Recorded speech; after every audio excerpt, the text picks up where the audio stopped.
This L.A. Rams defense will try to bow up once more. Back. 20. They'll run for it. This is White. And they will stop him after a fairly minimal pickup. This defense bending but not breaking. It's a gain of 3. It's now 4th and goal. Likely the play of the game here, trailing in the final quarter and going for it on 4th and goal. They'll run for it. This is White. And he didn't get there. Knocked backwards to the 2-yard line. They're turned away on 4th and goal. And as a result, they could have had the lead with a field goal. Instead, they turned the ball over on downs. The 4th down run successful. Now they look to pay it off on 1st down. They'll try and chew some clock with Gurley. And give him 4 yards there. It'll be 2nd and 6. All right, that's a decent game there, but it hasn't been his best game overall. So I wonder what the mindset is of his team. Do they want him to handle the football and try and close this game out? Or are they going to make an alternative plan and maybe go in a different direction? I think they need him, and this is his time to shine. And he'll be taken down for a loss back at the 3. They'll wind up losing 3. And now it's 3rd down.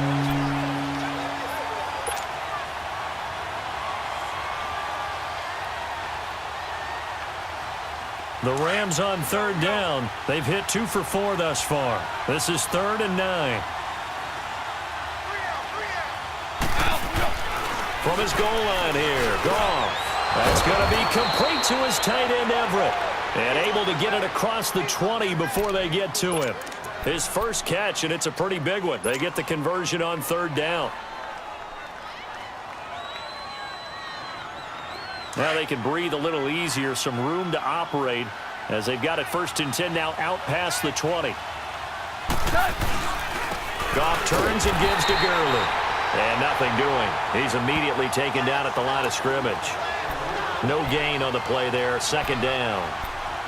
Seems pretty obvious defensively a key was stopping the run game. How have they done it so successfully? To me, it seems that these guys really did a nice job of paying attention during the scouting report meeting. And you know, Brandon, when they do those, they talk about the top plays that these guys like to run. The best runs for the top running back, those are the ones you focus on and want to take away. And they've done that pretty successfully in this game. Working the middle here, that's complete to Everett, the tight end. And the Patriots have it. I know when you're looking at the scoreboard clock, we're getting near the end of this game, but they were in what was really called 4-minute offense, and that's practice, being taking care of the football, taking time off the clock, not giving them a chance to come back. But bottom line is, what did I say in the beginning? Taking care of the football. That didn't happen. Didn't do it, a costly turnover.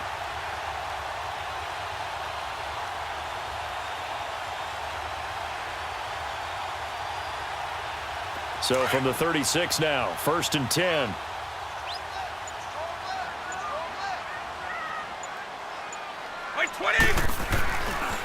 They'll run with White. Trying to bounce it outside, but he's only able to get it back to the line of scrimmage. No gain on the play. It'll be 2nd down. And the trend continues here in the 4th like it was in the 1st, 2nd, and 3rd. He's had nowhere to run. And you're probably thinking to yourself, why do they keep feeding him the football? Well, they trust him first and foremost. They do believe that over time he might actually pop one of these runs. But the bottom line is he takes care of the ball well for them, so they'll keep handing it to him. Now, meanwhile, the throw by Brady knocked away, incomplete. Big play coming up. Here's 3rd and 10. I would expect to see some pressure here.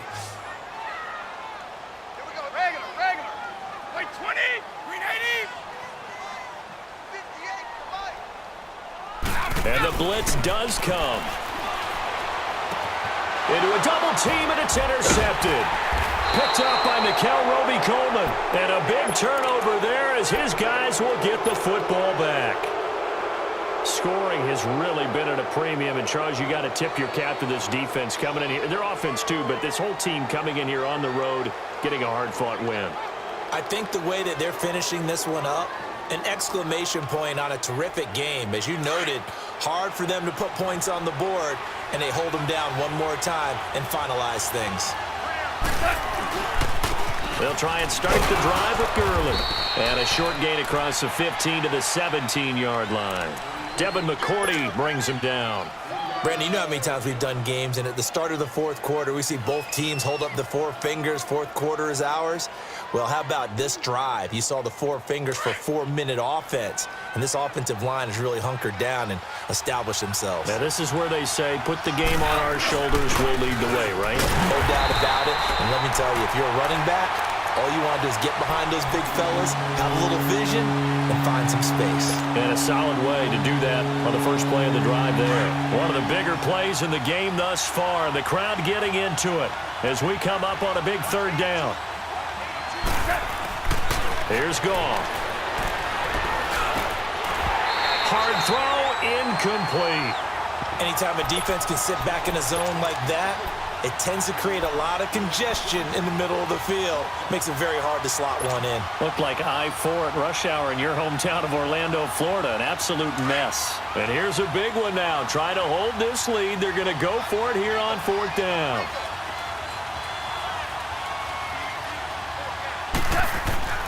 They go ahead and snap it. Gone. Forced out to his left. No luck for the Rams as they fail here on fourth down. And boy, possession here turns over with the football already being in the red zone.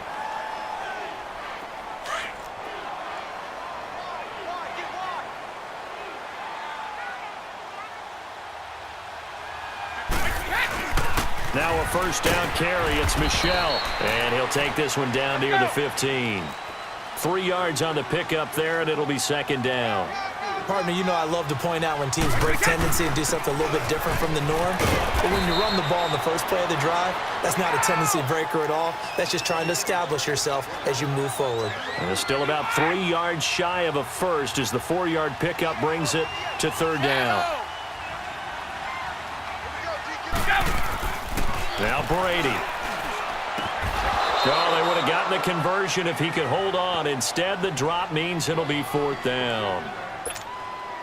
Once you get into the red zone and the safeties have less ground to cover, you'd better be quick with your delivery. Not much space to get a ball in there. Yeah, when that field shrinks with those safeties, it's almost like there's a couple extra defenders out there, right? It certainly is. They end up taking up extra space just because there's not enough space for receivers to run through.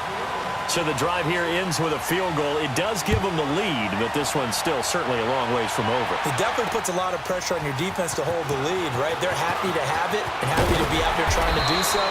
But I know as a former player, in the back of their mind, they're thinking, why don't you score the touchdown and seal this thing? The Rams offense now making their way out to take over. And on that last drive, went for it on fourth, turned it over. A good job by their defense, though. They held them to 3, but this offense, they've got to be a little bit better, a little bit more careful here. And sometimes when you see these calls on fourth down, when they decide to go for it, it's not necessarily the coach saying, I believe in my offense. Sometimes the coach saying, I believe in my defense. I can afford to go for it here because if we don't get it, I don't think we'll give up more than 3, and that's exactly what happened there. You think that factored in? I do. I think that he had that in his mind going into the game, that I'm going to be aggressive on offense because I know I've got a defense that can hold up their end.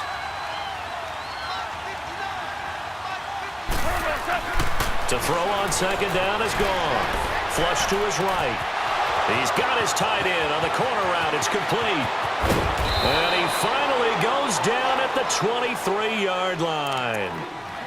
Time for a break. We're back to see what happens after this.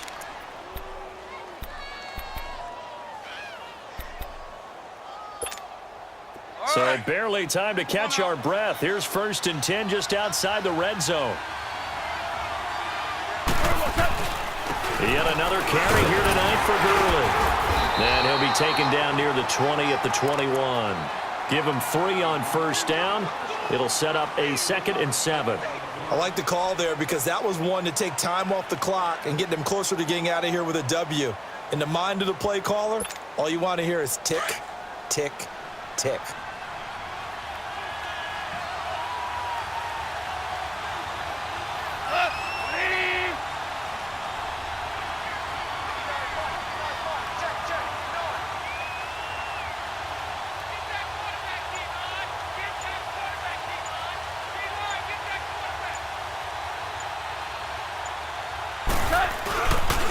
Another carry now for Gurley. And he'll take this inside the 20 and down to the 18.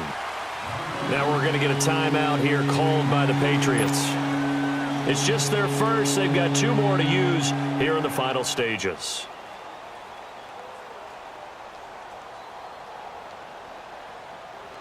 The Rams on 3rd down. They've hit it 50%, 3 of 6 to this point. This will be 3rd and 5. On the handoff, it's Gurley. And they'll get him down right around the 16. Now whistles blow, and the Patriots are going to take another timeout.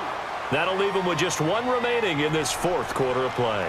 So on 4th down, out trots the kicker in a big spot here. This for the lead in the final stages.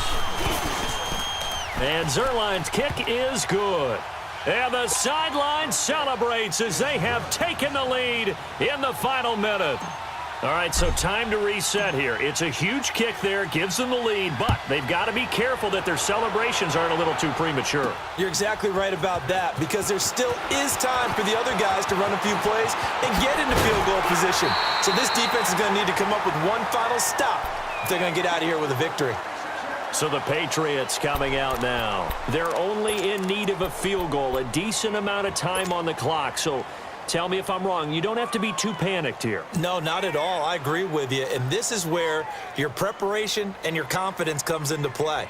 They've worked on these situations. Yeah, they practice this all the time, They practice it all the time. They know what they want to get done. And in a lot of cases, the great competitors, they love this situation. They think they can go ahead and get it done. They practiced it. We'll see if practice makes perfect. Back to throw. They'll roll him out right.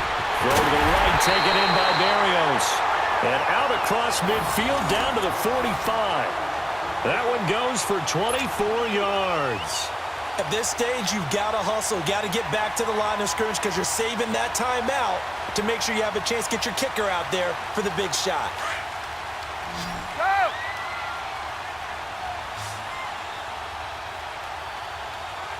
Like 20! Back to throw. Now a desperation throw. And, a crusher there as it's intercepted. LaMarcus Joyner with a pick. And he'll bring this one back to the 29. And that one, it's going to hurt big time. You're in the 2-minute drill trying to get your guys down the field, and it's looking like they're going to go up just short, as this is definitely not his best throw. And it'll wind up being intercepted.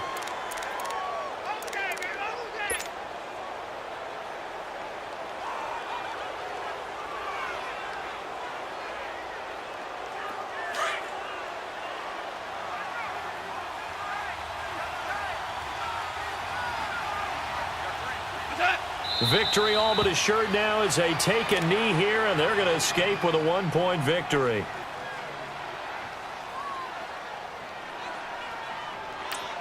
So now with 6 seconds remaining, we get a timeout on the field.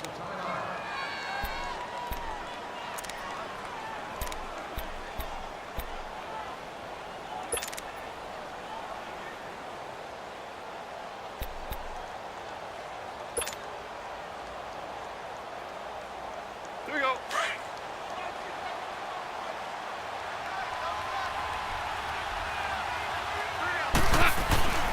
Here comes a 20th carry for Gurley. Not much room here as he only gets it to about the 30. And now we'll get a timeout here. They're able to stop it with 1 second to go in this game.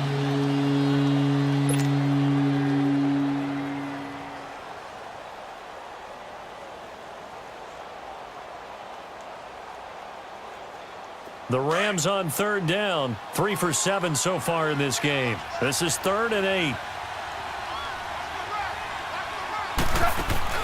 Now it's gone. Out to his left. He's letting it fly for Cooks. And it's incomplete. They're still throwing to the very end. But now this game is over.